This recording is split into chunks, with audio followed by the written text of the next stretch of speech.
and they play keep away. Or they drop it halfway across the yard and lose interest because it stopped moving. You know, the herding dogs, if it's not moving, we don't want it. So whatever's going on, it's not what we want them to do when we try to do the retrieve. That said, not every dog is a retriever. So you can teach any dog to be a retriever, and you can teach the give for the things they pick up and steal around the house. But not every dog is a retriever, and you have to be aware that if all you play with your dog is a retrieve game and they don't like it, you're not going to have much fun. The dog will quit. So we may need to find out what game the dog likes and play some of that game too. It's like I tell people with kids, if your kid goes over to her friend's house and the friend is always deciding what game to play, and your daughter never gets to figure it out, never gets to pick the game, she won't want to go play with that friend. So you have to play their game sometimes as well. All right? So questions on the give? So these guys are not retrievers.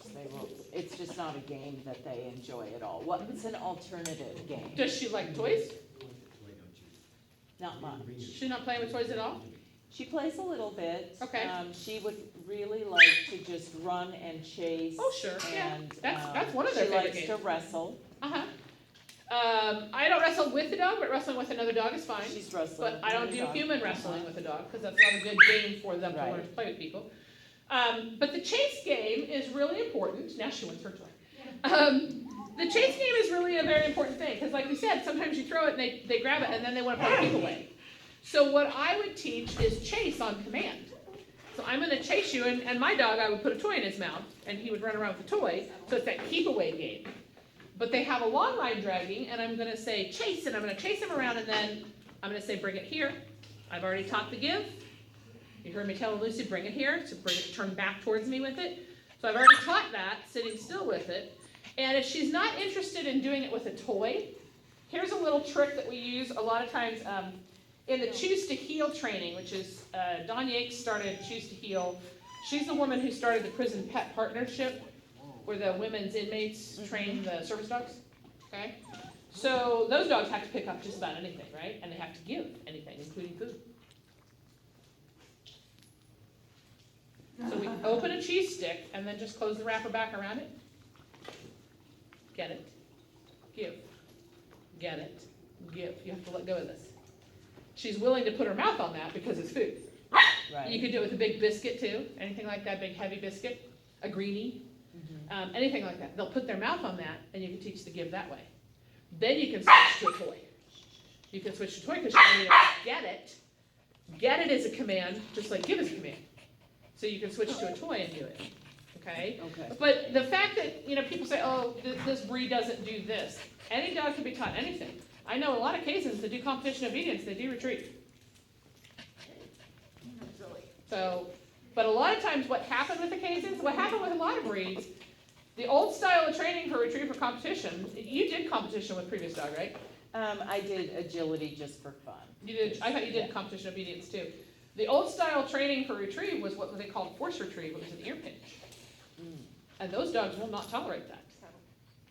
The dogs that would tolerate that would be the really tough dogs like the labs, a lot of those hounds. You could do stuff like that. It didn't mean it was the greatest training, but they would tolerate it. You start doing it to a soft dog, and they either break down or they become aggressive.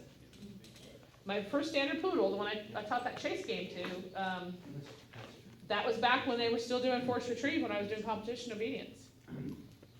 First time I did ear pinch with him, he turned around and tried to bite me. He was a year and a half old, and he'd never thought about biting me. And he turned around and said, you will not do that to me. And I told my instructor, I said, I'm not doing ear pinch. If you have nothing else, then we're done. What is ear pinch? You just pinch the dog? You take so this was back when we did a lot of choke chain. You lay the choke chain over your finger, you take the dog's ear flap on the chain, and you pinch it. And when the dog goes, ah, you put the dumbbell in and let go of the pinch. Oh, geez. Is it like dog horse bit? What's that? Like I was trying to train a dog use a horse bit or something? Kind of. Yeah, I mean, that's, Are wound up. yeah.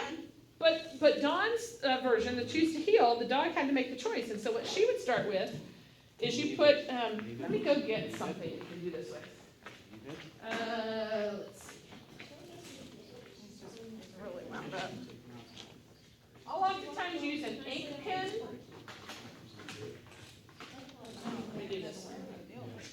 Let me try Coco with this, since she said she's not a retriever. She likes treats, What's that? she likes treats, she just isn't the biggest Right, no. toys. This is an ink pen. Okay, so this is the choose to heal or retrieve. The dog has to make the choice, and sometimes they make the choice out of sheer frustration. So I put the treat behind this.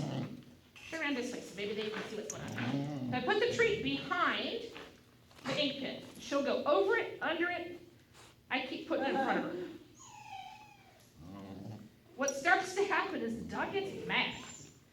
And they grab that thing, good girl Kim, to get it out of their way. And they get rewarded. It's that light bulb thing. Oh, I put my mouth on that, you're gonna give me cheese. I'm gonna put my mouth on that. That's just so easy, right? What's that? Teaching her to retrieve. This is a dog that she says it doesn't like to retrieve.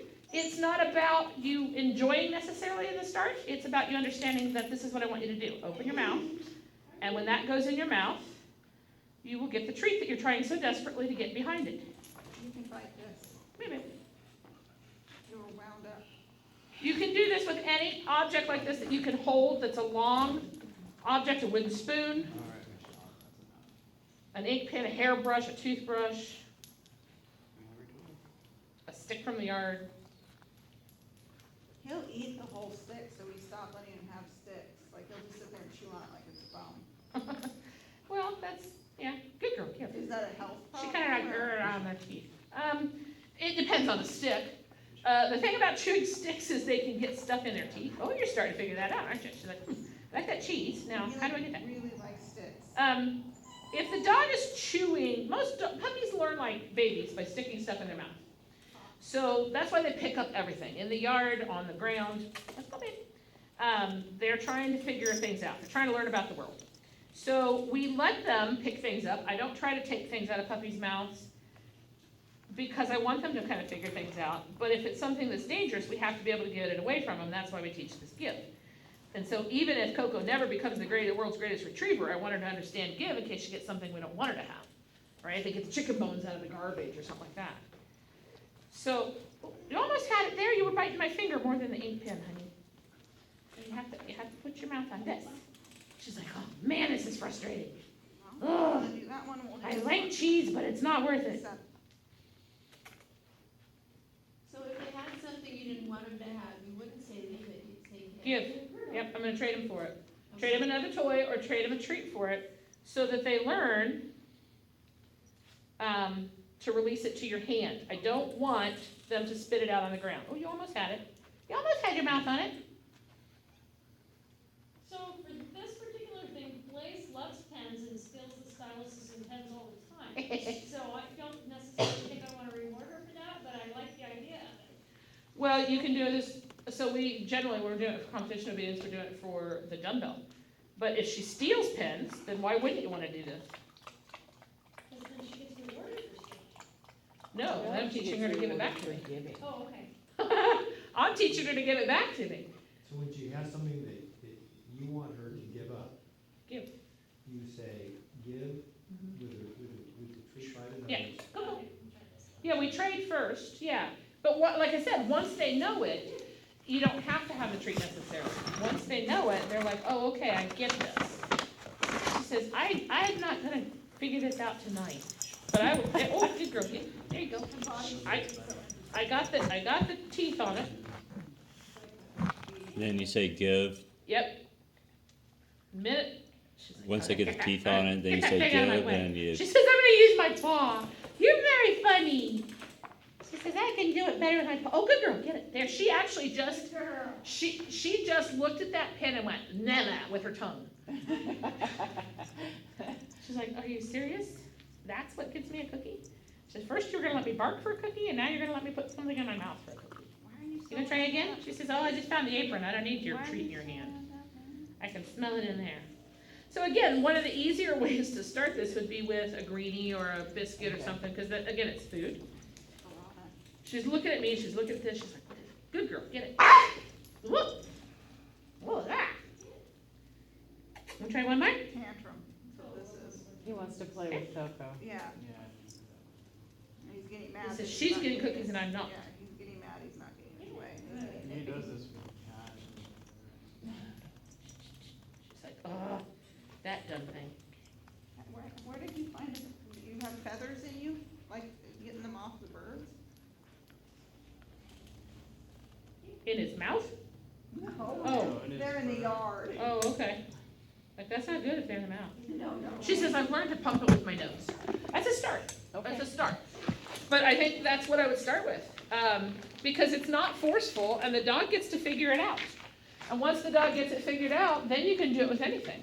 Because again, these service dogs, if they're training, they have to pick up hairbrushes, they have to pick up keys. Dogs hate metal in their mouth.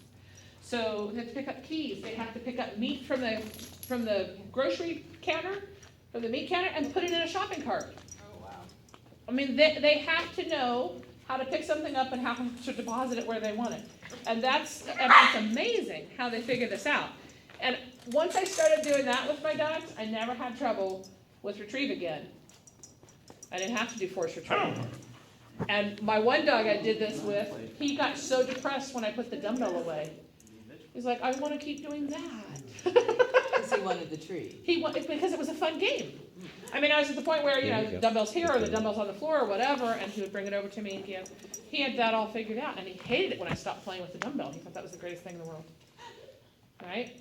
So, alrighty guys. I do want to quickly show Paul the Leave It. If you guys want to take puppies out to potty before we play, we want to show the Leave It. Is she getting it? Yeah. Good. She says, I'm a border collie, I get everything. Okay, so we've been talking about that Leave It. We start the puppy Leave It, so she knows we have the treats here that she likes. So I'm gonna have that in my hand and I kind of close it all the way up so she's not nibbling at it. I'm just gonna push her nose back. Leave it, leave it, leave it, leave it, leave it. Good girl, get it. When she stops coming after it, that's when I got give it to her her. a bone today. For chewing, yeah. Cheyenne's. Oh, okay, yeah. And Leave that's it. what I was doing, Leave was it. Leave it. actually using the word leave it. Good. Because she was growling, Oh, and you're guarding. just like guarding, yeah. Okay, so whenever I introduce a new chew item, I will sit and hold Right it, here, right now. let them chew on it, Controlled give, environment makes a get huge it, just like I was doing with the toy there with Lucy. Okay, I don't just give it to them and let them take off with it. yeah, And then in your manual, you'll read the section on resource guarding. So we start with food bowl. Like I said, the only thing we use the food bowl for is to yeah, teach she not to doesn't guard. guard, yeah, she doesn't guard her food bowl. You'd be Maybe- surprised I though. think that's what. Subtle signs of guarding. If you reach for the food, they'll freeze, gobble Good faster. girl. Or if you try to pick up the bowl, they'll hold it down. People don't think of that as guarding because it's not the growling. Yeah, So we work on that anyways. Even if they're not doing it, we work on it. And then when she's good with you, do you have kids? no. Okay. But I have a daughter that, she's older, so Okay. that's why I'm recording too. so. Okay, work on it with your daughter, work on it with everybody in the household, work on it with friends, work on it with strangers. Because if you ever have to have her at a boarding facility or a pet sitter come in the house, we wanna make sure she won't guard with a stranger. If you don't have little kids, rent some and work with little kids. Yeah. Because we No, want them to be, I take her Yeah. to the dog park, I take her out in Ooh, she's a little public. young for the dog everything. another. if she got jumped, if she got rolled even in play and scared, Oh, she It's gets back, such a right back trauma. up. I know, but it can set a trauma. Oh, Like, yeah. seriously, and she's also very physically vulnerable right now. If she got rolled by a big lab or something, that could be really, really dangerous. I'm not a fan of dog parks in general, but especially not for puppies. Okay. You want to take her out and see if she has to pee before we turn her loose for play? She can play with the puppies. We love the puppies.